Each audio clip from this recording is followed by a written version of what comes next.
Hey guys, welcome back to the CulePodcast. Welcome back to another video. On today's video, we're going to be talking a lot about Hansi Flick and about Joan Laporta and a wide range of Barcelona's topics, as today Hansi Flick was officially presented as a Barcelona manager, and for the first time in his Barcelona career, Hansi Flick gave a lot of quotes and a lot of interviews that we could use to discuss. But guys, before I get started on the video, make sure to follow me on all my social media platforms. Make sure to check me out. That way you guys can stay up to date with everything that I do on the channel. But guys, let's get straight into the video.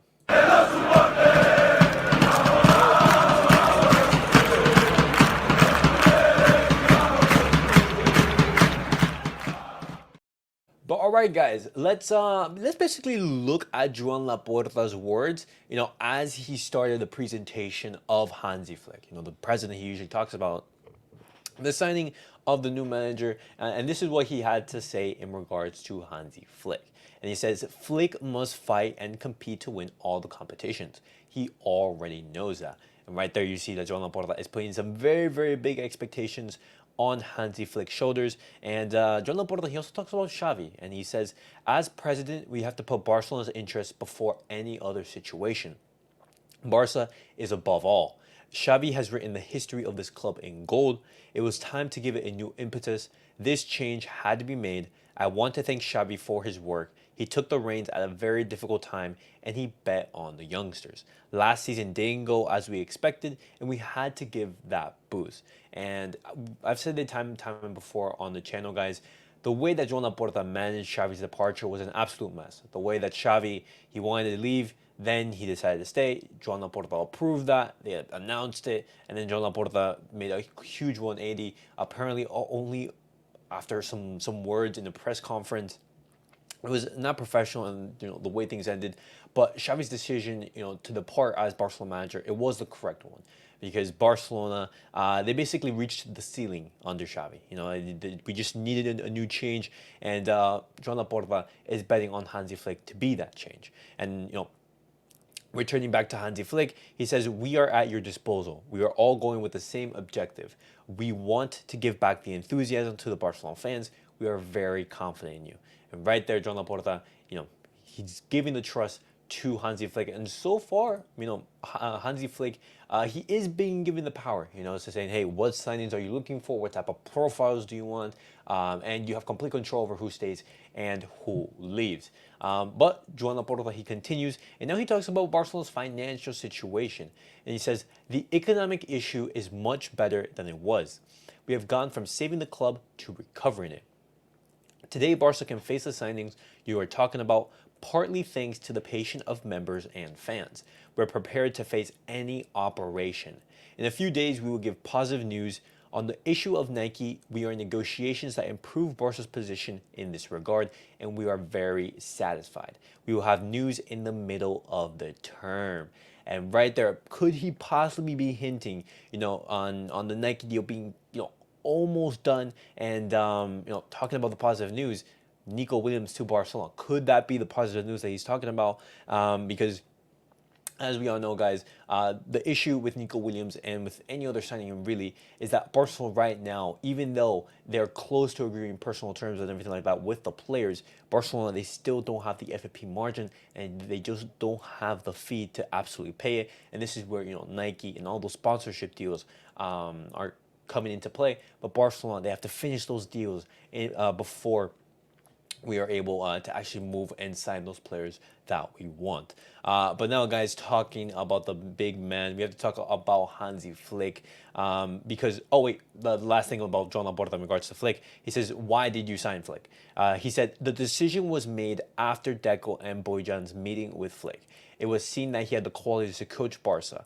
We had several candidates, and that interview was decisive. Furthermore, we had already observed it. Your idea coincides a lot with ours. The desire and enthusiasm was also noticeable. Flick also trusted a lot in the players that we had. And right there, you see basically when Barcelona, they were interviewing all the candidates, your Thomas Tuchel, your Robert De Zerbi, your Diego Mota, Rafa Marquez, all these managers and everything. Flick was really the only manager who was already making strides to become Barcelona's manager. He was already scouting the players, having detailed reports. He was already starting to learn the language, and he was also just like gathering info on what Barcelona and preparing for a potential transition. And that work, it was reflected and it was viewed in a positive light by Joan Laporta, and that is what he talks about. Hey, the desire and enthusiasm was there, and Hansi Flick, he does believe that he could elevate Barcelona already with the players that we currently have. And Xavi, he said, we are going to need potential reinforcement in order to compete. But now talking about Hansi Flick, guys, he says, before signing the contract, we had a dinner with the president. I felt from the first moment that it is an incredible club, very big, everyone helps. I see it on the streets. I have said several times that I am very grateful for the work done at the Masia. And La Masia is going to be playing a huge role in this season and in the years to come, because La Masia, it's going to be basically our bailout card, our jail out of free card, knowing that Barcelona's financial situation is very difficult at the moment. We can't go out and sign every single player that we'd want. But he continues, he talks about La Masia. Young players want to give everything for this club. The technical team is totally new, and the club has made great efforts to bring these people to the club. We have to create this atmosphere and take the team to the highest possible level. We want the Masia players to evolve, and I want to work with them so they can help us. Hansi Flick continues. He says, we are very far from how Barca played before with Cruyff. My idea is to have a team on the field that is active, that shows what they want to do with and without the ball. The initiative is very important. It's the same. If we play 4-2-3-1 and 4-4-2, it doesn't matter. When I was coaching Hoffenheim, I thought one day I would like to sit on the Barca bench. They chose me to be the coach, and for me, it is one of the biggest clubs, or the biggest club in history. If we work with all the desire in the world, we can achieve it. And guys, just looking at those words already from Hansi Flick, excitement is building. Hansi Flick, he is confident. He's grateful for La Masia, which is going to be huge for the club. Giving so many players, such as cubarsi, Lamine Yamal, and even those who are yet to come, because already, Hansi Flick is already being impressed by the quality and the maturity that some of these youngsters, are already showing in preseason training. And it's going to be exciting to see these guys in preseason, in the official matches, in not the official matches, in the preseason matches. But now, Hansi Flick, he talks about Ansu Fati. He says, at the moment, we have many players to choose from. But for example, Ansu was training very well, but was injured. He won't be on tour, and we have to help him. This is our job. And I made a video yesterday talking about Ansu Fati. He is going to be injured for roughly a month to 2 months, something like that. And I've said, could Ansu Fati's career at Barcelona be over? Because he's a player with all the talent in the world, but injuries, they just can't help him stay on the field. And with that huge salary, with all the chances that Barcelona, they've already given Ansu Fati, could this be the time to sell? And even though he's doing a fantastic job in preseason, if you're not out there on the pitch and you just can't show that level that we want from you, then there's not much that we can do. But Hansi Flick, he also talks about Nico Williams, and this is where he says, that diplomatic approach, that basically, that basically, as I say, like the diplomatic statement. He says, Nico is not a Barca player. I have nothing to say. I think about my club. And that's just Hansi Flick, saying, hey, he's now a Barca player. I can't focus on him. But Hansi Flick, he does talk about the pivot position, and he says there are many players who can play in the pivot. We will explain how to play. They have to play a good role, and they will have to adapt to these positions. First, I must recover the injured and those who are outside. And this is interesting because a report was coming out that Barcelona, they're not really heavily focusing on that pivot position, and more so on Dani Olmo and Nico Williams. Where that's correct, we're going to be talking about later in the video. But that pivot position, something which was so vital and was talked about so much throughout the season, is no longer top priority. And I don't know if that's the correct decision. But if Hansi Flick is looking at the team and says, hey, maybe a Marc Casado, maybe a Gavi, maybe a Christensen, or maybe I don't know, like Guille Fernandez or a youth player, for example, can play in that pivot position, then potentially I don't even need a pivot. That's something that we are going to be keeping an eye on preseason, just looking at how Barcelona basically adapt. But now Hansi Flick, he talks about the UCL, and he says, what I believe is that La Liga is a very important competition. My goal at this club is to fight for all the titles. This is why I am here. We all love this club, and give me a few more weeks and I will be able to answer you. And right there, Hansi Flick, he's showing some basically some ambition, trying to look ahead to the UCL. And Barcelona's expectations for the UCL is just basically reach the quarterfinals. From there on, we go game by game. If we have a favorable route like we did this year, against a weak PSG team, and a potential Dortmund in the semifinal, then anything is possible. But right now, Barcelona just focus getting out of the group, getting out of the knockouts, and then quarterfinals. Those are the expectations as of right now. But the main thing is to compete. But continuing on, Hansi Flick, he now talks about the comparisons with Xavi and Koeman. And he says, in the end, you have to play well and prepare well for the games. The players also have to prove it. Training has to be demanding, otherwise it will not be possible. It is very easy to understand it. I will withstand the pressure very well. My family knows it. And this is something that was interesting because in Xavi's time as Barcelona manager, because Xavi was a legend at Barcelona, because his family, they were so involved in the city and the club as well. Basically, anything that the media, Xavi knew about it. And, working under that pressure, knowing that, for example, any loss, Barcelona and the media, they're going to criticize you heavily. That's not a very healthy environment to work in. And Hansi Flick, being a foreigner, could that actually work in his favor? Just being basically away and not involved with the media, not involved with all the pressure. Could that be a better atmosphere for Hansi Flick to work in? Hansi Flick, he does emphasize, that physical aspect of the game, something that Barcelona, they have been missing very, very much in these past couple of years. And Hansi Flick, he continues, he says, if we train hard, everything will be fine. I have a structure that I like, how I treat players. Everyone can give 100% and improve. They have to know that there are fantastic conditions throughout the technical staff. And lastly, he talks about the comparison between Bayern and Barca. He says, I don't know if it's a good idea to compare clubs. You asked me why I left my comfort zone in Germany. Bayern is a very big club. There is an incredible passion here, and I feel this every day. And Bayern and Barca, they're two different things, different clubs, different leagues, different atmospheres. Everything's different. And these are two great clubs in football. And, sometimes comparisons, they're just not what you want. But now Hansi Flick, he talks about Thiago Alcantara, and he says, I know Thiago from Bayern. I have a very good relationship with him. Any player who finds himself in a situation like his is a bad time to talk. But I sent him the proposal to come to the staff, and he wanted to accept quickly. He is a great option and a great person. Right there, maybe Thiago Alcantara doing a personal favor to Hansi Flick. And Hansi Flick, he says, I believe that any team has to work very hard. We are working on the physical and tactical part. As we defend, it is not just about focusing on the attack, but on a solid defense. We are working very hard. We have to see that everyone accepts it. It's also my goal to win titles. You have to work with the technical staff and with the club together, which helps us. It is important to win the games and go step by step to see what happens. And Hansi Flick, he's saying, all the points right there. This team is going to need some very, tactical discipline.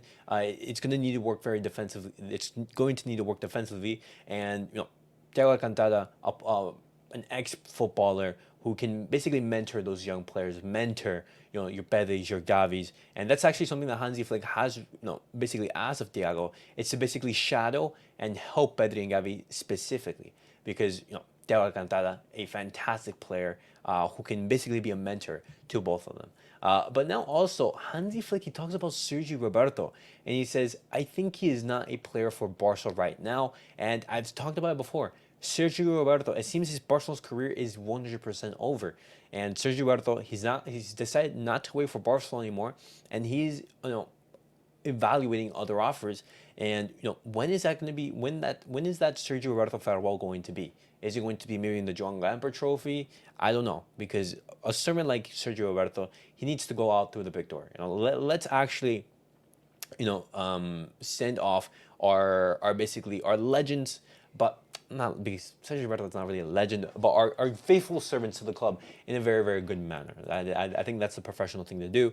And Hansi Flick, in the last couple of quotes, he talks about untouchable players. He says, what is an untouchable player? When you give 100% and have a good performance and great results, everything works well. Frankie de Jong is a fantastic player. He has shown it. He is recovering well and continuing the plan. I hope to have it in the group, and then we'll see. And it's very interesting to see that Hansi Flick has identified Frankie de Jong to be the untouchable player, because Frankie de Jong right now, he is far from being untouchable at the club. Barcelona, they're not looking, to potentially sell Frankie de Jong based on a financial perspective, but also on a sporting perspective. Because Frankie de Jong, he has received a lot of criticism throughout the season for not being able to perform in the biggest of matches. But Hansi Flick's last quotes that I do want to talk about, guys, is in regards to Gavi, because he has glowing words about Gavi. He says, Gavi, when he is on the grass, is on fire. We will give him the time he needs, and we will give him 10 to 15 years at the club, whatever it takes. He has already proven himself, and everyone at the club is helping him. And Gavi is going to be so vital for Hansi Flick. And I absolutely cannot wait to see Gavi back onto the pitch, guys, because he's basically the soul of the team. When you see him out there, the tenacity, the passion, and the energy, it's contagious. And that just, he was basically the glue that was holding Barcelona's midfield. And, we saw how the season unfolded when he did get injured. But guys, that was it for Hansi Flick's, of quotes and, important things that he did say. And I talked about a lot. I mentioned a lot of things. And, what do you guys make of it? What do you guys make of all the topics that Hansi Flick has discussed? But guys, on the previous video, I did talk about how Barcelona, they were doing a preseason match against Olot. And Barcelona, they did win their match against Olot today in preseason training. And this is the lineup that Hansi Flick fielded. He had Iñaki Peña in goal, Julian Araujo out on the right-hand side, Sergio Dominguez partnered with Inigo Martinez and Alejandro Balde in the defense. In the midfield, you had Olmedo, Romeo, Tony Fernandez, Guille Fernandez, and Noah Darovic, with Vitor Roque as the striker. And Pablo Torre, he did score in the 47th minute. This is a good preparation for the preseason, and this is going to be very exciting, guys, because hopefully we see these players a lot more in preseason, and this is just the start of everything. And continuing on, guys. Now, I'm talking about some more Barcelona news.